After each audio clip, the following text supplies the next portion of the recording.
একজন স্বামীর কিছু আচরণ কিংবা কথা কাজ স্ত্রীর হৃদয়কে ভেঙে খান খান করে দিতে পারে। হতে পারে স্বামীর দৃষ্টিতে সেটা খুবই তুচ্ছ, খুবই সাধারণ, কিন্তু একজন স্ত্রীর কাছে, একজন নারীর কাছে সেটা অনেক মারাত্মক, অনেক বড়, অনেক কঠিন, অনেক পীড়াদায়ক হতে পারে। এক, যখন স্বামী স্ত্রীর কথাগুলো মনোযোগ দিয়ে না শুনে। হয়তো স্ত্রী কোনো একটা কথা বারবারই স্বামীকে বলতে চাচ্ছে, কিন্তু স্বামী সেটা গুরুত্ব দিয়ে শুনছে না, মনোযোগ দিয়ে শুনছে না।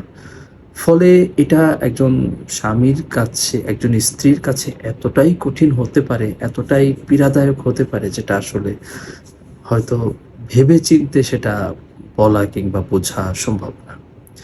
তো এজন্য একজন মানুষের জন্য এটা অনেক বেশি সচেতন থাকার মতো বিষয় একজন পুরুষের, যে এই জায়গাগুলোতে সেজন্য কখনোই ভুল না করে, সেজন্য তার স্ত্রীর কথা অবশ্যই যেন মনোযোগ দিয়ে শুনে, সেজন্য তার অনুভূতিগুলোকে গুরুত্ব দেয়। কোন জিনিসটা তার অনুভূতিতে খুব হার্ট করছে, একজন পুরুষ যদি একজন নারীকেও তার মতো করে ভাবে, তার মেন্টালিটি দিয়ে চিন্তা করে, তার মেন্টালিটি দিয়ে জাজ করে, তাহলে কিন্তু সেটা কখনোই ফেয়ার জাজ হবে না, কখনোই সেটা তার জন্য সঠিক সিদ্ধান্ত হবে না।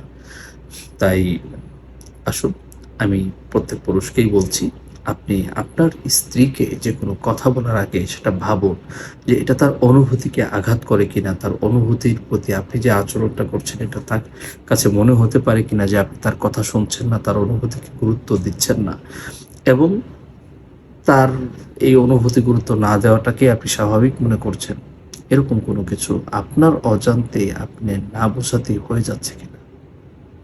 যদি এমন কিছু হয়ে যায়, আপনি দ্রুত সচেতন হন, এখান থেকে ফিরে আসুন এবং অবশ্যই আপনার জীবনটাকে নতুনভাবে শুরু করার চেষ্টা করুন।